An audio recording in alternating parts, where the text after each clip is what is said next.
Hey, welcome to Super Social Club. I'm Jeremy. This is Whisky In the 6, I'm Rob. Welcome to the Whiskey Rant podcast. It's a little crusty. It's frustrating. And it's going to be a little bit of a rant. I don't understand it. I don't know why. Some sort of injustice. Anyway, end rant. Hello and welcome back to the Whiskey Rant podcast. I'm Jeremy. I'm also Jeremy. We were so close to getting that right. I knew my own name this time. Yeah, you did. So I'm Rob, though. Coming up on the show today, we're actually going to touch on when the red light goes on, how easy it is to fumble doing a video on YouTube. Just like last week when I thought I was you and you were me. And we weren't on any special mushrooms. So it just happened. Just dead tired sober. So on today's show, talking all things sherried Scotch today. Yes, sir. We're going to talk about how kind of sherried whiskey has kind of taken a bit of a turn as production increases, the demand for whiskey increases, the quality potentially going down in some of our favorite whiskeys. We're going to touch on all things sherry. With regards to that, our value whiskey tonight is the Aberlour A'bunadh. Yeah, batch 59. Batch 59, Cask Strength, Sherry Bomb. 60.9% ABV. Yeah, so this one we'll get into. I've actually reviewed this one before. I really do like it. One of the better buys for us here in Ontario at $100 Canadian. It's about 70-ish US. Yeah, but in the US it's actually a little bit more expensive. Yeah, we actually get a good deal in here. We get it at a good deal. Yeah. Our secondary market finds tonight, we'll talk about some Macallan stuff that we found in the secondary market. So let's get into it. The Aberlour A'bunadh. Yes, sir. So definitely batch variant in my experience with these. I've had some that were just okay. I think this one, batch 59, is one that I do really like a lot. I actually reviewed, I don't know if it was this batch, but I reviewed this with guys that we're a fan of, whose name eludes me right now. South Florida Peat Lovers. Oh, the Peat Lovers, yeah. Great guys. Absolutely hilarious channel. Yeah, they're great. If you haven't watched any South Florida Peat Lovers, go check them out. Yeah, you got to check them out. This one, I get lots of like Christmas spice in it. There's like a really good like orange kind of citrus note, along with all those heavy like prunes and dates and raisins. I guess that's just it right there. The orange flavors that come from many of the sherry cask whiskeys bring that like Christmas experience to the forefront, right? Like, I don't know, a lot of Italians get the clementines, the box of clementines from the grocery store during those. It's not just Italians. It's not just Italians. Everyone loves their clementines in the holiday season. I'm sure. But whatever, I'm Italian, so I figure whenever I can throw in a shameless Italian play. Whenever you want to claim something for your own, you can just say, like, this is an Italian thing. Yeah, exactly. But yeah, I think this is a great batch. So like we said, $100 Canadian here at the LCBO. I think the prices on these in the UK bumped up like pretty substantially. Not too recently. Yeah. Even in the places that we normally get whiskey for cheaper, you're spending more on this one than we are in Ontario, right? Mm-hmm. So, I don't know. But this can go into our like typical LCBO rant, because we were kind of joking about this off camera, how, you know, they don't realize that Aberlour is an actual like sought after Scotch, so they think like, yeah, whatever, nobody's gonna buy it anyway, just leave it at $100. I wonder how sales do on the Aberlour A'bunadh, because I was looking at the inventory. There's lots of stock currently right now. I'm not sure what batch they currently have. But there's lots available in Ontario if you want to go out and buy this. I would love to know what it costs them to get that. Because, like, why is everybody else charging so much? Are they doing it because of inflation? Or are they getting it at a higher price than they used to get it at? Is the LCBO getting it at the same price as they used to get it at? Or are they getting it at a more expensive price and just not realizing that they should bump up the price? I don't know. Let's Too many questions? Not try to break the system that's already broken. They just throw Maggie the monkey into. They just spin a big wheel of that's numbers, and it just keeps landing on $100 for whatever reason. It keeps landing there. Well, we should get into the rant topic, which is how sherried whiskeys are declining somewhat in some whiskeys, and it doesn't seem to happen in this Aberlour batch. But Macallan is definitely an example of sherry kind of dipping a little bit, in our opinion, anyway. Yeah, I think actually people would argue that though, because I know that there's a lot of like A'bunadh lovers that say like the earlier batches were unbelievable. Yeah. So, I mean, I haven't tried too many of the earlier batches, so I can't speak to that. Yeah. But I definitely have noticed it with Macallan. Yeah. I think Aberlour, the consensus is batches, the early ones like 1 to 15 are amazing. And then hits and misses all the way through the lineup when going up in batches. It'd be a cool Google search. Maybe we'll do it later on to see what those are going for on secondary. Yeah. The batches 1, 2, 3, whatever. But we have two great examples right here of what used to be with Macallan in the Cask Strength. This is not it. That's the classic cut. The Cask Strength. And visible difference in color. Yeah, so what we got in front of us right now, the old discontinued Macallan Cask Strength. So these were out early 2000s, I believe, and when they kind of got discontinued. One key difference with the old discontinued Cask Strength with the newer classic cut, this is the classic cut we're drinking tonight, it's a 2017 release. Says right on the front label, matured exclusively in sherry cask from Spain. The classic cut distinctively says matured in sherry seasoned casks from Spain. So, not saying that these weren't seasoned casks, but they're deliberately now saying that they are seasoned. Well, do you know what the date was where they were no longer allowed to use that, like Praxit or the Praxerat, or it's pronounced a couple different ways. Yeah. I believe that it got banned somewhere in the 1980s. 1980s. Yeah. So this was bottled when? This was definitely bottled. There's no date on the bottling. No date. But it would be after the Praxerat ban. So there wouldn't be any Praxerat in that one. Okay. Because assuming this is probably not the oldest stuff either, right? It's a no-age statement.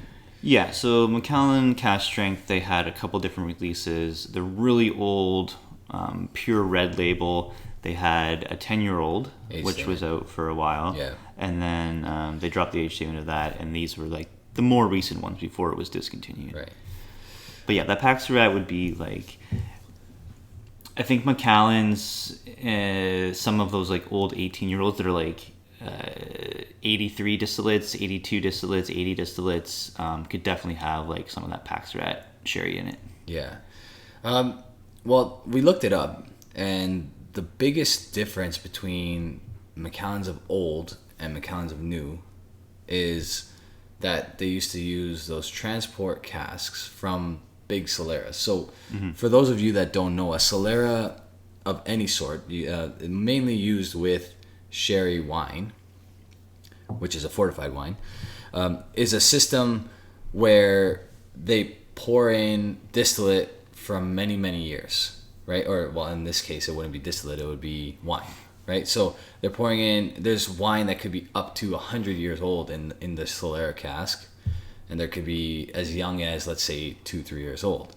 But it's in this Solera cask, and most of it's so old that when they transfer it to these transport casks to be bottled eventually, these casks were used earlier to age whiskey. Right. So yeah, so the Solera system, there's essentially they're taking out sherry and then replacing it with new sherry. And that constant movement in the cask, you know, when you're taking it out, you're getting sherry from all the years in the cask. Right. But basically, the best term to be used is the transport cask contained wine that was ready to drink, whereas the new seasoned sherry casks, which still hold wine for 2 to 5 years, but not quite ready to be consumed, basically. Right. Yes. So it's usually passed over to a brandy company that will turn that sherry into a brandy, a distillate, right? Or I've even heard vinegars. They use it for vinegars and stuff like that. Yeah, so you're mainly just looking at a difference in quality, right? Like Right. there's a huge quality difference in sherry that they were transporting for bottling versus just for using as seasoning And it's whiskey casks. ultimately because people aren't drinking as much sherry wine as they used to drink, right? So they had to rectify. There's a word that we can talk about later on. Here we go on the rant about not being able to talk when the red light's on. Exactly. I'll throw up a graph on the screen right now. The decline in sherry sales. So essentially from the 1980s to current, huge decline in demand for sherry, right? And that's a huge issue with maturing whiskey, right? Back in Absolutely. the 1980s, lots of great casks would be available to the Scotch whiskey market. Now with the decline, they're just not selling as much. There's not as many casks out there. And I think Macallan has had to invest in sherry production companies just to keep their sherry casks available Absolutely. and in demand. I mean, the reason why we wanted to talk about this topic tonight was because we've had some pretty bad experiences with some whiskeys of late. Yes. And there's a note that I think you refer to it as like a sour oak note or a sour wood note. I usually refer to it as an ammonia note. It's mainly present in sherry cask whiskey produced in the last 10 years, or wine whiskeys, like wine cask whiskeys, right? So I think the common denominator is that they're using younger wines and younger sherries to season these barrels, and then those barrels are being used for whiskey later on. And with the Macallan classic cuts and all the new Macallans, I get a pencil shavings kind of note. Whereas I'd be curious to see if I got that in the old Cask Strength, because I've never said it's an off-putting note, but I do notice it very. It's very obvious for me in the classic cut and the newer Macallans, like the Edition series and stuff like that. Yeah, so I just sipped the old Macallan Cask Strength and then the newer classic cut. One thing you notice right away is just how much richer and bolder the older Cask Strength was. Now, ABV wise, these are almost the same. Yeah. The old Macallan Cask Strength, 58.2. And this is the 2017 classic 2017 classic cut, 58.4. So pretty much the exact same ABV.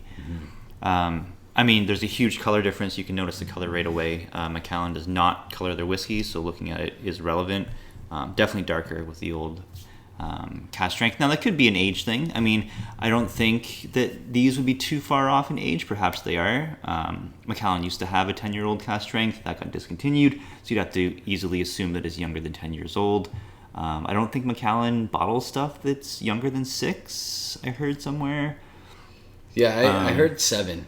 They don't go younger than 7? From someone that actually works at the distillery that has like no vested interest in the marketing side of things. And Macallan did have a 7-year-old age statement for a very specific market. I remember seeing that at some point in time. So they have bottled stuff with a 7-year age statement before. So yeah, maybe it's the youngest would be 7. I'm curious to know if the classic cuts are exclusively European oak, or if they're just like it says it has Spain on it, but do we know that that's a European cask or a European wood, or is that American wood brought to Jerez where they produce the barrel, season it, char it, season it, whatever. Right, and that's a great premise to the next thing we should talk about these sherry casks is the wood. Now, a lot of movement has gone to American oak. Definitely ex-bourbon barrels, more available and less expensive than a sherry cask from Spain. A lot of whiskey, Scotch whiskey companies are using American oak, sherry seasoned American oak. Yep. Now, one thing that I was looking at right on Macallan's website, saying that European wood has 5 times more tannins versus American wood. Those provide the astringency associated with wines, Absolutely, spirits like that. So you're getting more of that tannic notes with European oak. Yeah, and that's clearly noticed between these two. I think so. Right? You're getting a much more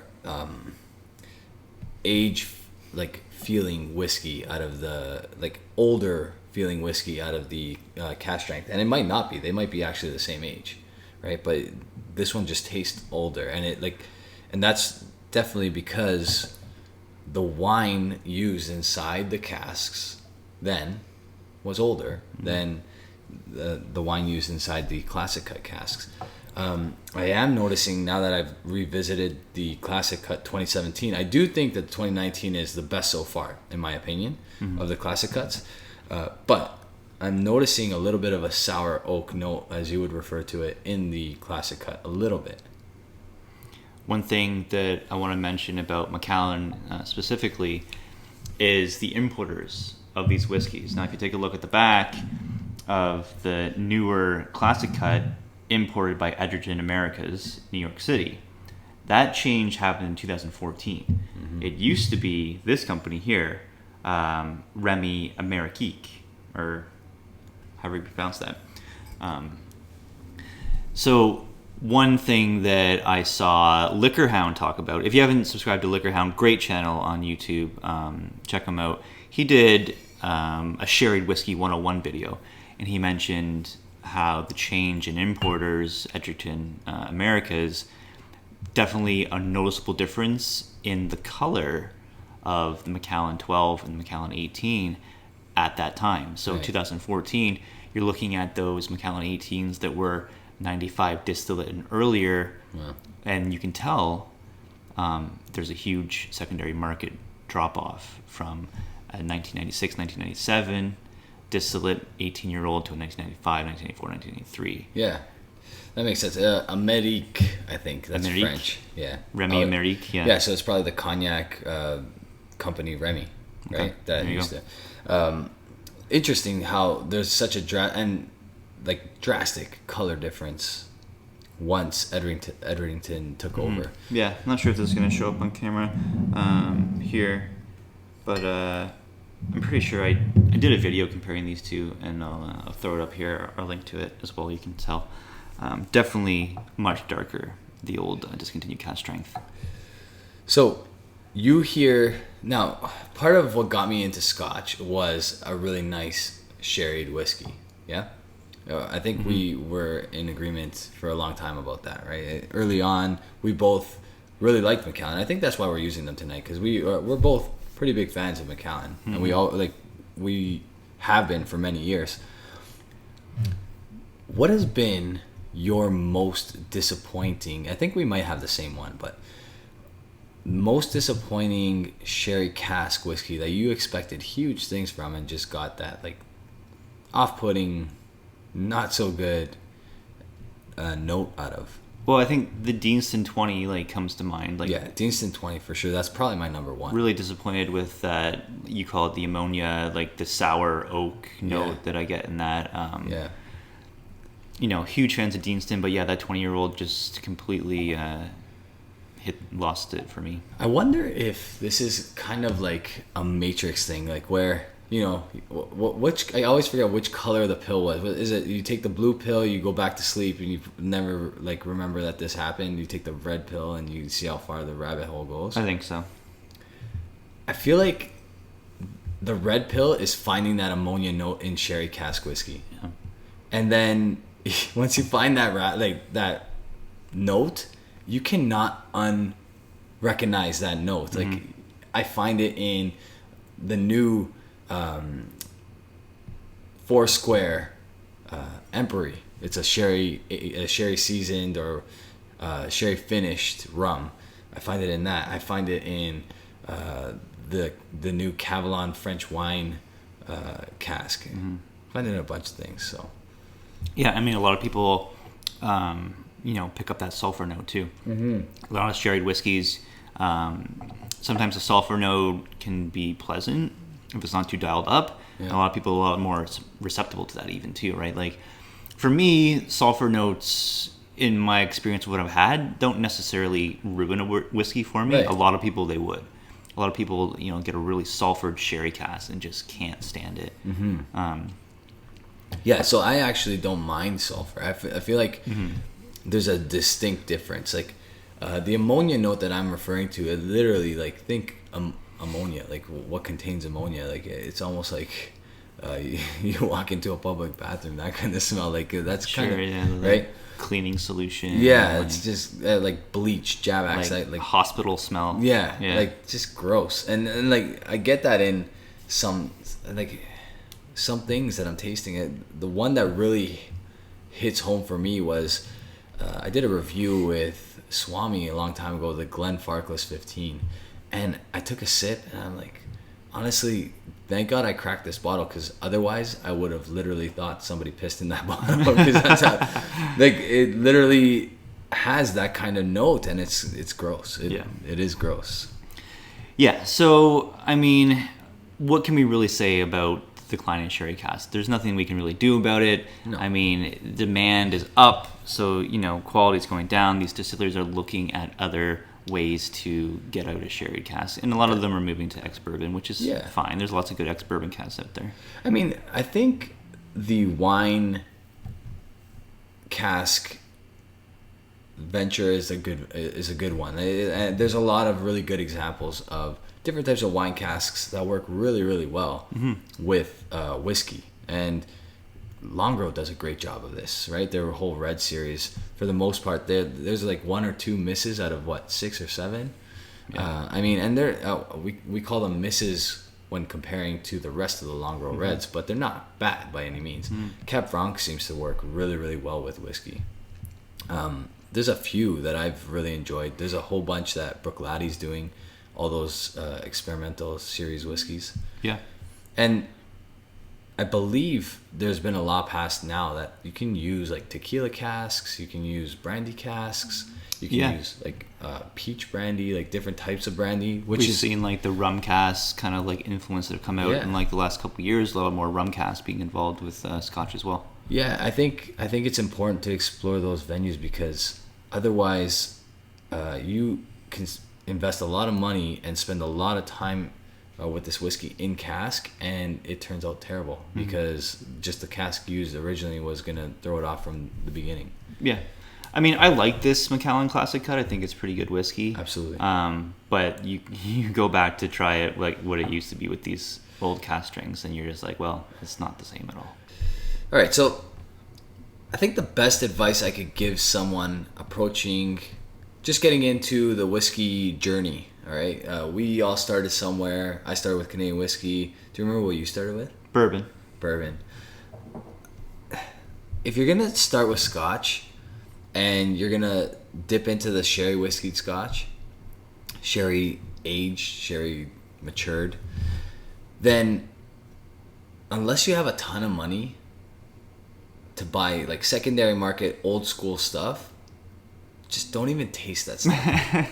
Because if you do, you're going to be in a lot of trouble. Like, it kind of absolutely skews your entire perception of what a sherry whiskey should be. And you hear all these older gentlemen that like grew up on the old Macallans, the old Aberlours, the old Springbanks. That's a big one.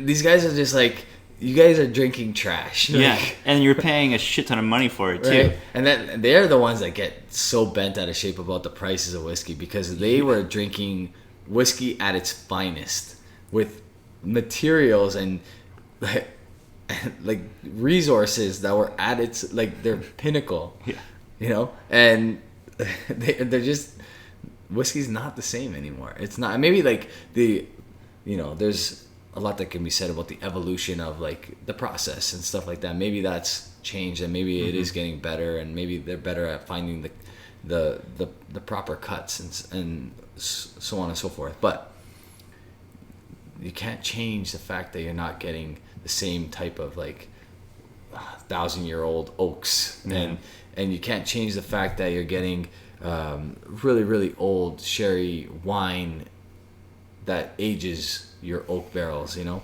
Yeah. You can't change these facts, and that's never going to be something that comes back. So you either have to be really innovative and use, like we were saying earlier, the rum casks, maybe the tequila casks, maybe like something different. And that's one good thing about, I guess, whiskey nowadays is the variety, right? Like, the variety of Scotch now is so vast, and yeah, sure, you're not getting those like old style sherry casks anymore, but still some decent sherry whiskeys here and there. And the variety, like you can get so much different variations, and for sure, the selection that you have now is way more than before. So I get it. Like those old guys who used to buy Macallan 18 for $70 on the shelf in 1990. Then when it was freaking amazing stuff. Now are like, what is this garbage that they're serving me for $200, $300, $400 a bottle? Yeah, I get it. I could totally understand where they're coming from. Like it would suck. Like I'm trying to think of a comparable. Like for us, like when we get to that, like when we get to our 60s, right? So about 25 years from now, what are we gonna be like ranting and raving about and like shaking our cane at? It's true. I mean, I don't know. Like whiskey can really get much more expensive than it is now. It seems like we're at the top. I mean, a comparable would be like when I was a kid. I don't know, like what I used to get 1 cent candies at the store. Now they're 5 cents. Yeah. Back in my day, I used to pay a penny for those. Yeah, no, I guess so. I mean, I can't really think of too much. Like you look at the quality of goods. Maybe like, are they gonna change that much? I don't think they will. Like I think we've already entered a zone where there's 8 billion people on this planet. Like the resources are diminishing by the day. Like we're not really gonna be. Who are we talking? There's not gonna be a world. 25 years from now, it's gonna be a desert. 50% of us are gonna die from COVID. Who knows what the hell? We're getting wiped out. Let's just enjoy the whiskey as it comes along. Yeah. Spend your money on old whiskey. You know what? There's too many. Like I'm finding it too often now where there's a whiskey that I'm almost hesitant to buy sherry whiskey right now. And like it's weird. I'd never thought I'd be at this stage in my whiskey journey, but I'm hesitant because as soon as I get a little bit of that note, I'm like, that's it. It's done for me. Like like I said, you take that red pill and that's it. It's over. Like I hope everybody listening to this never finds that red pill because when you do, like you cannot unsee it. You cannot untaste or smell that note. And I bet you it was in many whiskeys I had before that. But because I don't know, I just noticed it one day and that was it. I took the red pill and the rest is history. Well, it goes like, taking a chance on, like, let's say Macallan, for example, a great example. The 12-year-old coming back to the Ontario market, 43%.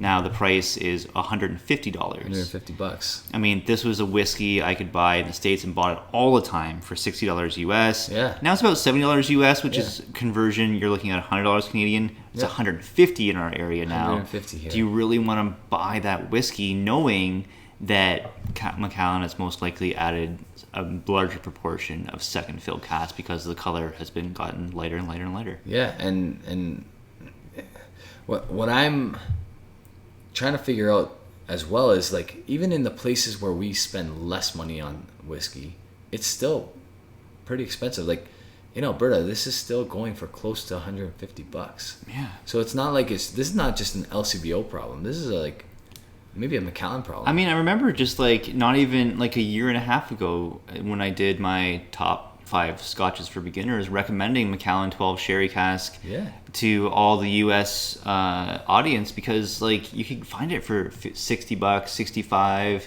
At Costco, sometimes you can get it for $49.99. Yeah. Like it's a great value at 43% at that one. Now in the UK, you get it at 40%. It's a little bit more expensive even at that, but now I don't know. I fell in love with that whiskey when I went to Arizona about 3.5 years ago. Went to Arizona with the wife and my son, who was just over or under a year at the time. Not just over a year at the time.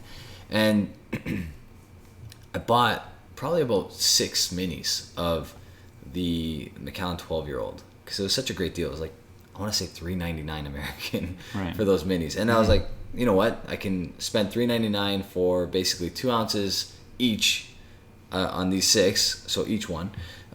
Or I can go back to the hotel and spend at least $15 a dram At the bar. right? Or 20 or whatever it is. So I was like, yeah, this is a no-brainer. I'm just going to buy a bunch of these and that'll hopefully last me for the week. And I did that and I fell in love with it because I was having it pretty much every night. Yeah. I didn't have a lot of it. I was like, 2 ounces a night or whatever for 6 nights straight. You're on vacation, so whatever. I'm sure I had more than that. Those are low numbers. You gotta get those numbers up. I'm sure I had more than that. Probably a few daiquiris or pina coladas by the pool. But I fell in love with it. I thought it was fantastic, and it was the older stock stuff, right?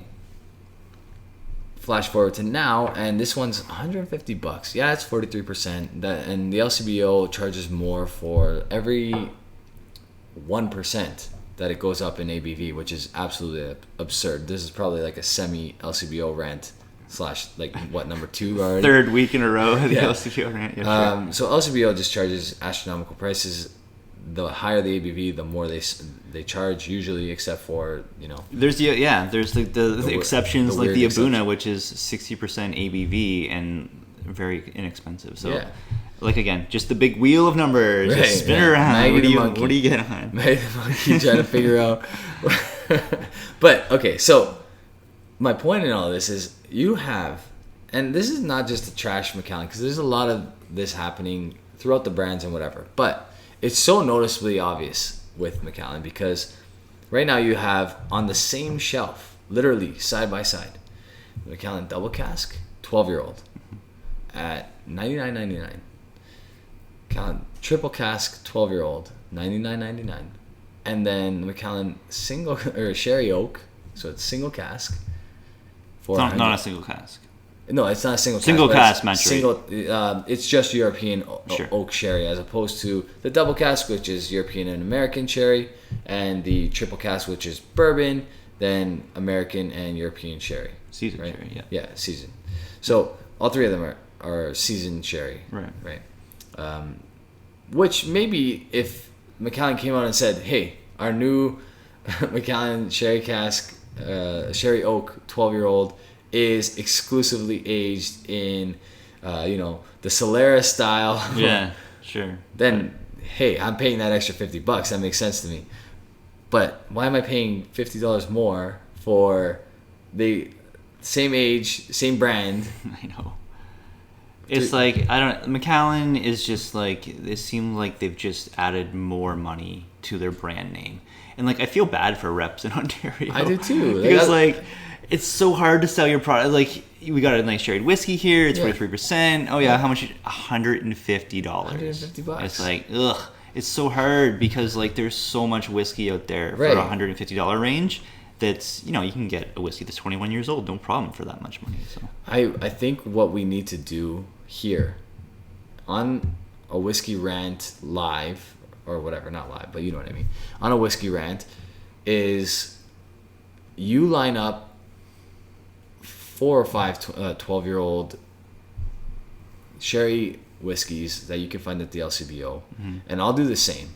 And obviously Macallan has to be one of them, and we just bang it out.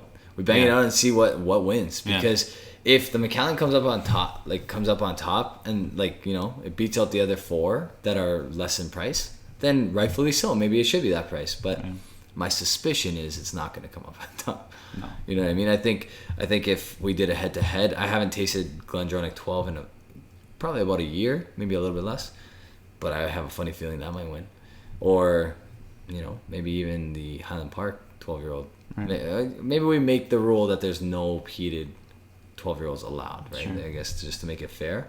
But I think that's something we might want to test out. yeah, we'll test it out, and we'll test out the new Macallan sherry cask versus the old ones. I got it it's on the way. It was supposed to be here today. I could have actually picked it up at the LCBO, which wasn't much more, to be honest with you.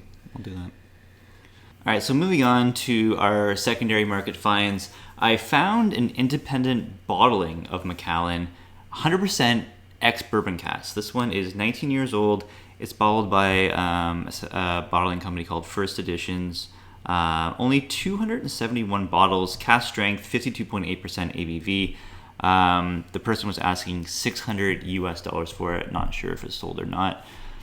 My opinion, Macallan distillate doesn't necessarily work well with ex-bourbon cask maturation, but I love to try something like that that's just pure ex-bourbon cask Macallan. Yeah, I had an experience with the one that Jasper had. I forget what it was called exactly. Similar, but it was actually older. 100% ex-bourbon. I think it was like 23 years old, if I'm not mistaken. Yeah. And I wasn't a fan. Yeah. I was not a fan. And I don't know if, like, you know, these independent bottling companies, they put it in their own cask. They do. Or, so then... Most likely, I would say. Let's blame it on that then. But I was not a fan. And I was thinking it was going to be, like, epic stuff. Because, you know, I haven't had a chance to try too many older Macallan bottlings. Yeah. And that was 23, I think. If not, it was older, actually. But I can't remember exactly. I think a lot of times independent bottling companies will buy the distillate, or they can definitely buy a cask that the distillery might think is a little off brand, right? So you're buying something that doesn't necessarily fit with their house style, right, and they're not going to use it in a vatting, so they'll sell it off. So it could be that as well. It could be a Macallan barrel. You know what? Highland Park does a really good job of selling stuff that they don't think is for them, but really, really good. Like you had a couple of whiskey agency ones that were awesome. Like yeah, really Toronto Whiskey Society did a joint bottling with them, and yeah, their Orkney one. They just call it Orkney because they don't want to put Highland Park on it, but it is Highland Park. Yeah. And yeah, it turned out it was really good. A lot of times you get something with Highland Park a little more peated, maybe a little heavier peated than what they would use in a vatting. So kind of cool. Which is cool, yeah. Did you know that Macallan Cask Strength used to do a Fino sherry butt? Honestly, I did not know that. I thought they were like exclusively Oloroso sherry and ex-bourbon, but... Yeah, so this one was distilled in 81, bottled in 99. Fino sherry, 56% ABV. As Scotch whisky auctions in the UK went for 4,000 British pounds. Wow. I mean, that's probably just for like the uniqueness of that bottling, because like how good Macallan prices are pretty much all collectability, right? Yeah. Like they're very inflated with that regard. Yeah. So this one was a distillery only exclusive. So I haven't had too many Fino aged whiskeys that I was a huge fan of. Not gonna lie.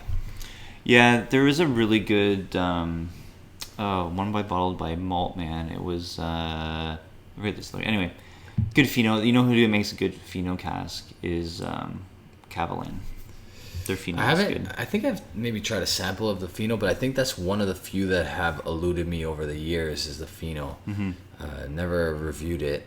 I think it's like one of the more driest sherry, right? Yeah, it's the driest sherry. That one, and I think, if I'm not mistaken, because it has this yeast film that Fleur de something anyway. There's one other one. I think it's the Amontillado, but I could be wrong. Or the Manzanilla. One of those two have the yeast as well, and that causes that sherry to be a lot more dry. But dry meaning less sweet, right? So that's technically the term used when a wine is less sweet. I think I'm not Eric Waite wine reviews, but well, I think like the sugar content in the grapes is maybe less, so that's why it's not as sweet, right? More drying, maybe. We're talking about Macallan Cask Strength. Going back to these old Macallan Cask Strengths, you're looking at the pure red label, which was an NAS. They command the most money in the secondary market. I'm seeing one here for 2,100 British pounds. If you go to the age-stated 10-year-old, you're looking at 850 British pounds. Wow. And then the one that we're drinking here, about 600 British pounds. Man, I would love to get my hands on one of those. I think it would probably blow my mind, but not worth the price, right? Because the problem with Macallan buying it on the secondary market or at auction houses is that there's so much inflated value for collectability. Of course. That to open it, it's like, well, the whiskey's not going to drink like it's 600 pounds, That's right? right. Like these used to sell like $100. Yeah. You know.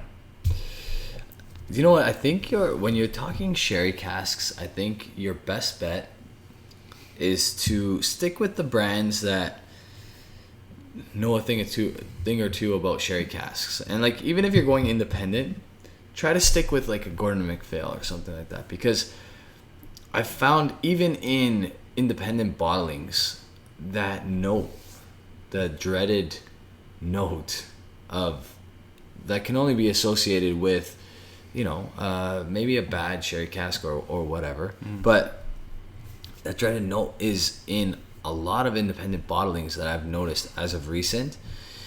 One being the first editions, I think, Blair Athol. It was a 23-year-old.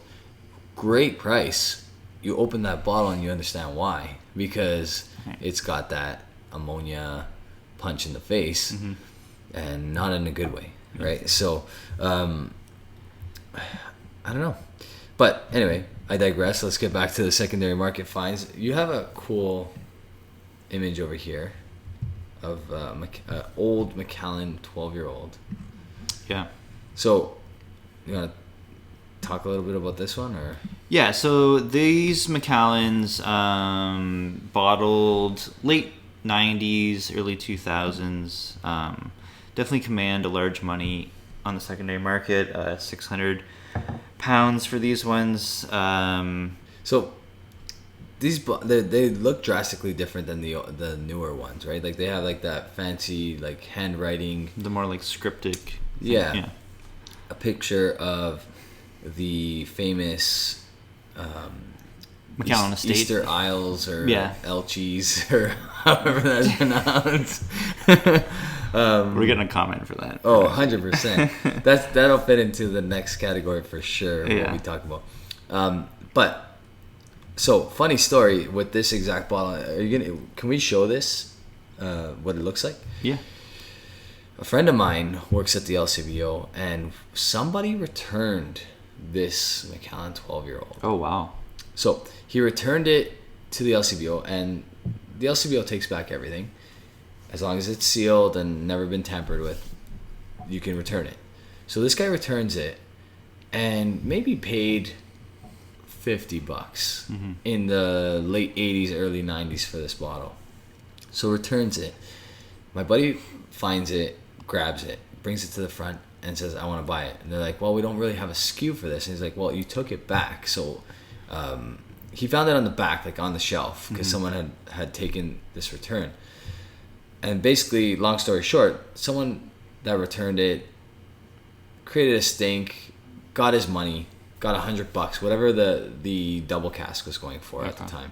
So he got the double cask money, so $100. So he made maybe $50 on that return to put towards like a new bottle. My buddy bought it instantly for the same price. Sure. So whatever the return was, he's like, I'll pay whatever the return was. I just want this bottle. Yeah. And over here it says that this is the winning bid on this auction was 600 pounds. And I don't think it's the exact same bottling. So like, you know. Yeah, this one had like the tin, like that's the tin holder for it. So maybe Ken's a little bit more, but yeah, those old 12s go for a lot of money. Yeah, I'm. If I recall correctly, it was a cardboard box, the one that he had. Yeah. And it was 40%, not 43%. Okay. But still, like we're talking, he probably instantly made $300-400. Yes. Right. Yeah.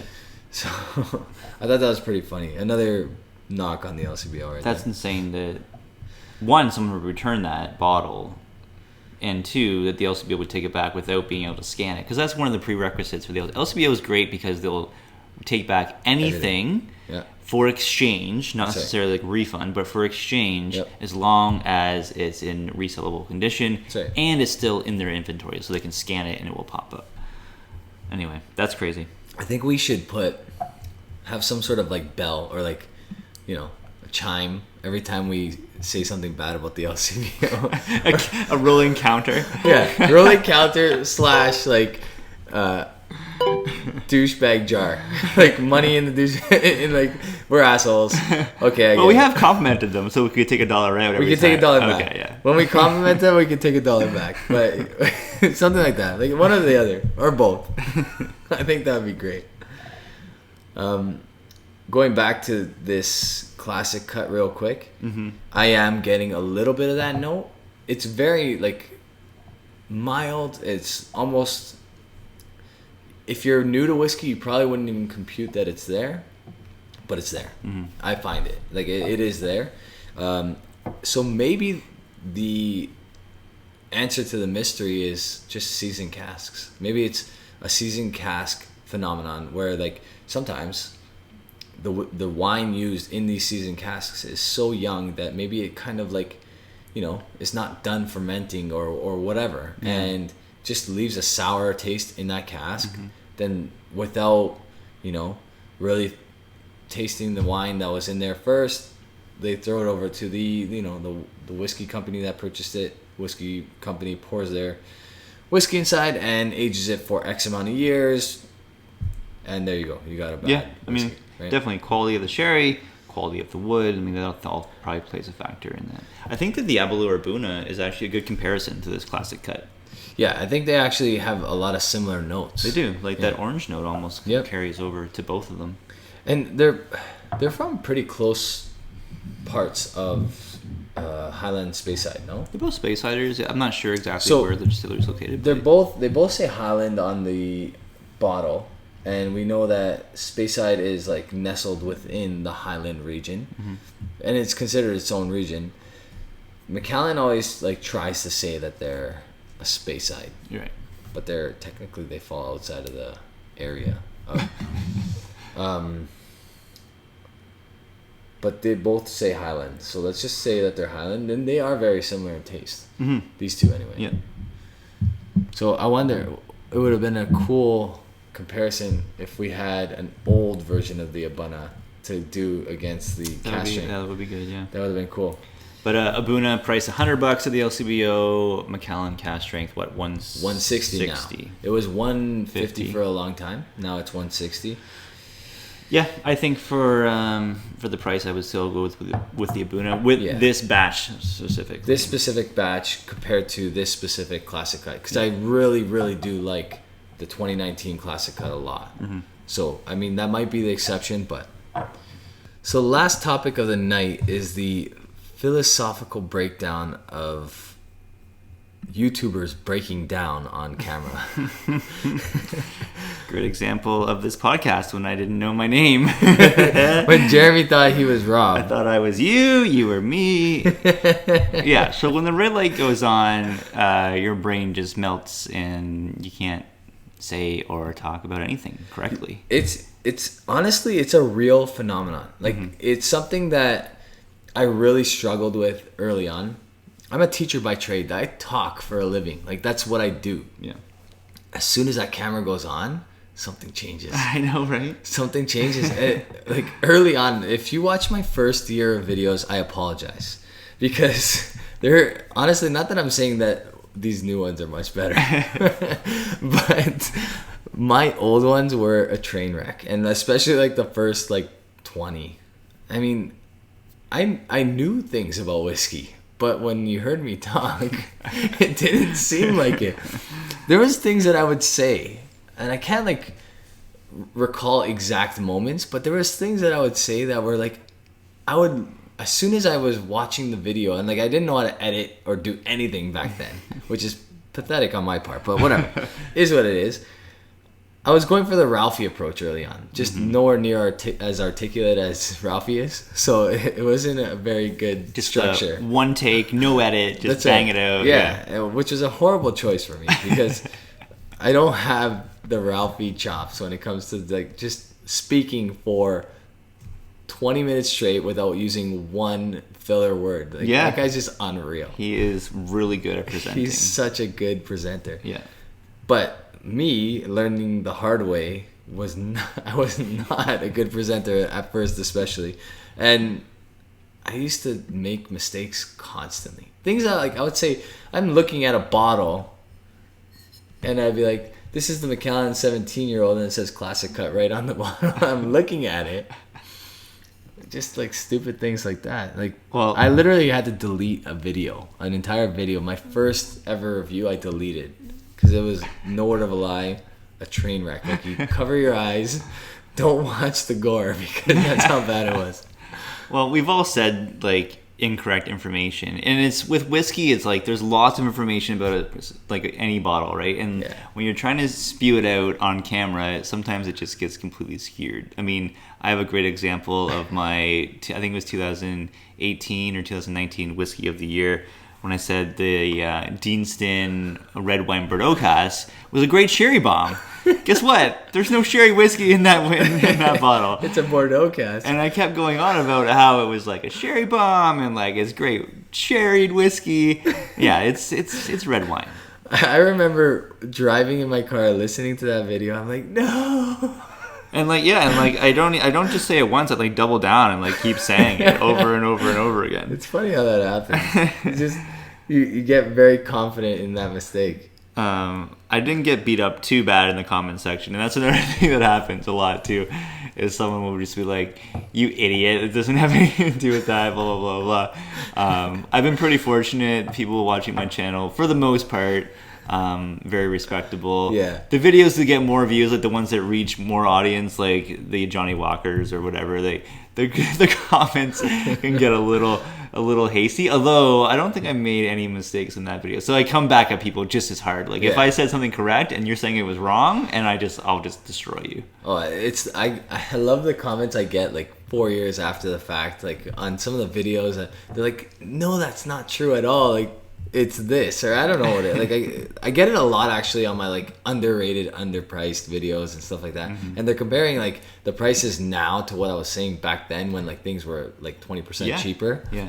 And they're like, "What are you talking about? Like, it's right on par with like." I know that's one thing people come at me for. Like, this price is completely wrong. I'm like, well, prices vary in areas. And I'm pretty sure I say that a lot. I think we have to. Like, we don't have a choice but to say like we live in probably the worst priced whiskey area of all time. One of the worst in the world. Absolutely. I think BC guys would like beg to differ, and I think Australia is pretty bad. Australians would beg to differ, but Yeah. there's some funny examples on YouTube though of people making some. Well, I used to be that guy because I remember there's a great video that our good friend Swami Suave Montreal put out. It was like his 5th video ever. So it was like 4 years ago. He was doing the Port Charlotte heavily peated.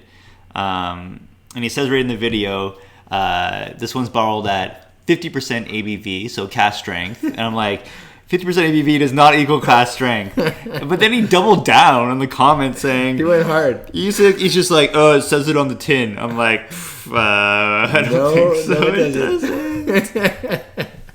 Because Malton Montreal 4 years ago knew more than me, apparently. And apparently more than that tin. Or he could see dead people's writings. Because there's clearly no... I mean, you won't... I don't think you see it on many...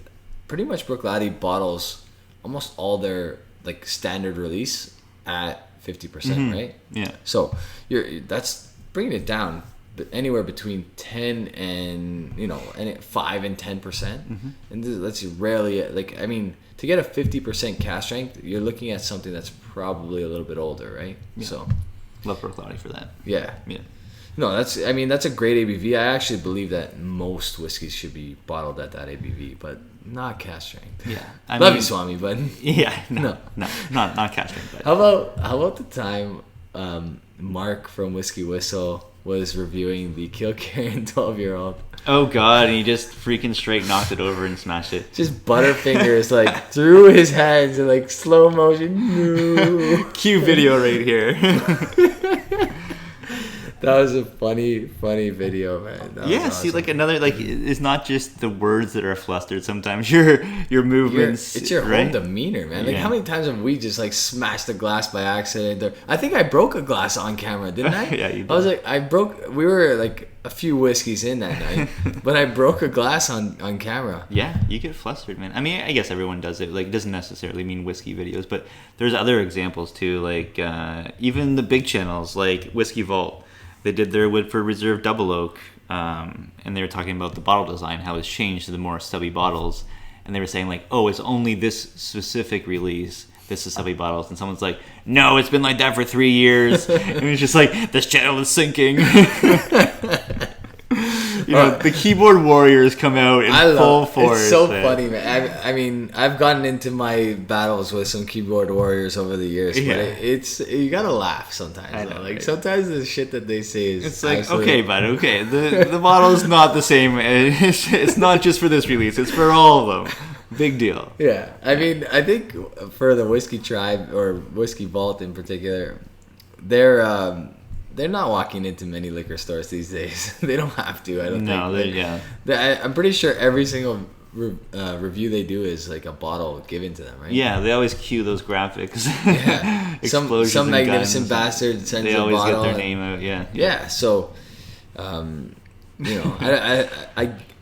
equate that mistake to the fact that they're just not walking into enough liquor stores anymore because they don't have to. Scotch Test Dummies do a great job of showing or reading out comments of people just putting them on blast as well, and they it's always hilarious. It's it's funny, but sometimes they can get under your skin though. Like some of these, I mean,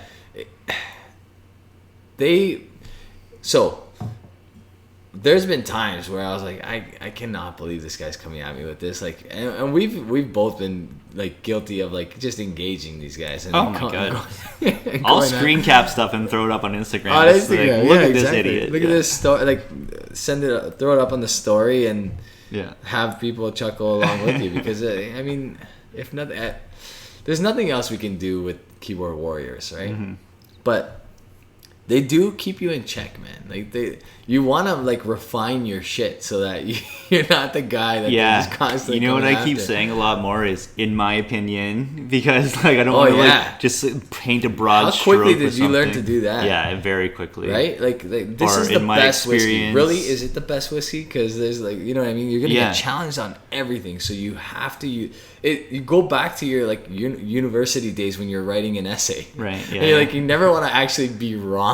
Yeah. So like, one could conclude, generally speaking, because if you say anything matter of fact, they're gonna be. You cannot be matter throat. of fact when you're just saying your opinion. It has to be very yeah, for sure. You get the good ones though. You get like the guys that like our buddy Peter White.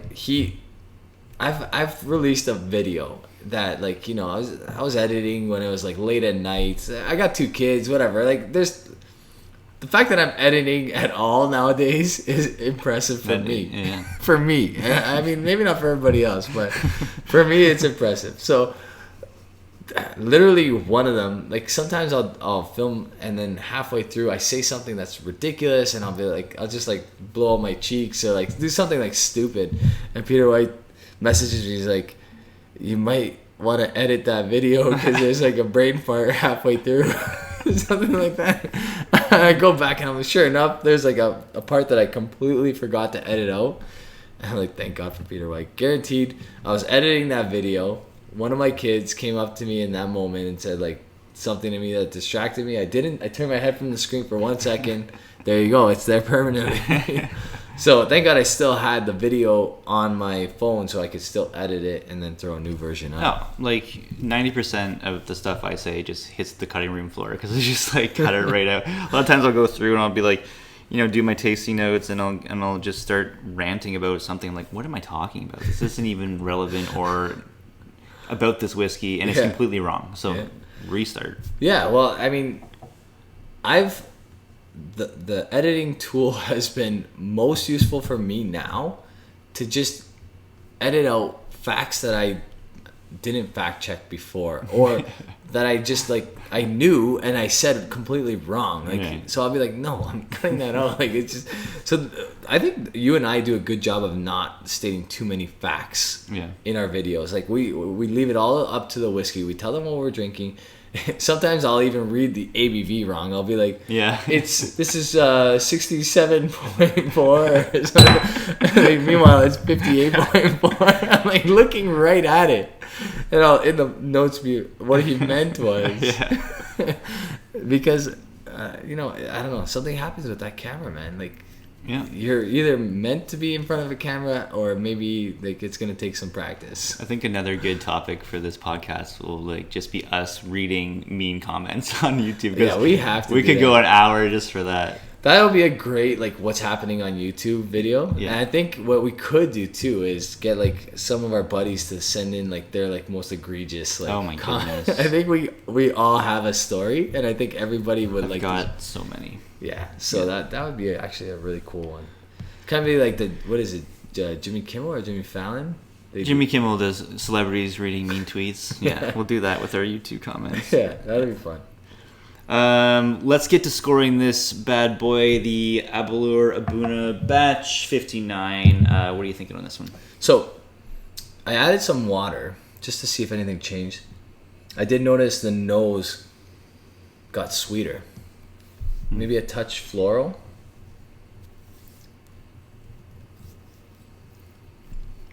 I've reviewed this one before, and I'll link to it. You can check it out. I think I gave it a high mark on my review. I'll probably give it a little bit less than I gave it then. Not because it's bad, and not because there's anything off-putting to it. In fact, it doesn't have the thing I'm not liking in the classic cut, which I still like this classic cut, so I should say that. But I'm going to say that this is probably an 86 for me. Yeah, so when I scored this one, I gave it 87, and I bumped it up 1 point for value at $100 Canadian. I think that's a good value whiskey, so I made it 88 out of 100, which is a recommend buy. Yeah, I would stick with that mark. I reviewed this one back in 2018, but yeah, I think it still holds up to that mark for sure. Yeah, I think my original mark on this was closer to a 90. Like, it might have been like an 88, 89. We've had a lot of whiskey since we reviewed these. Like, even you say 2018, like, that's a long time ago. Like, when you're talking whiskey journey, Yeah. we've had some crazy good whiskey since then. Yeah. You know what I mean? So, I think my overall marking system has jumped back maybe 3 or 4 marks. You know what I mean? Overall. Yeah, I think that's kind of how it goes. Like, every time you drink more stuff, Yeah. you know, you drink like really epic stuff, and you're like, wow, that moves all these marks down, right? Yeah, exactly. Yeah. I would still like to try the Mortlock that we, cherish. Again, for those of you that don't know, there's a Gordon MacPhail Mortlock. I believe it was bottled in 1987, if I'm not mistaken. It's 34 years old. 30. So then it could have been, yeah, I think 85, 86. Was it an 87? Anyway, it was an awesome whiskey, and we absolutely loved it. I would love to try it again just to see if anything's changed. But yeah, I'm gonna say that this is an 86, borderline 87, easy buy at $100. Yeah. Right, like the ABV alone, just overall good stuff. yeah. Now let's just make sure our viewers are aware there's different batches, right? Every single batch is Absolutely. different. Some of them are great, some of them are just okay. Yep. I guess again we'll recommend Whiskey Base, largest database of all the batches, so you can check out the reviews there and kind of get a judge on more or less what people are saying are their favorite batches of this stuff. Yeah.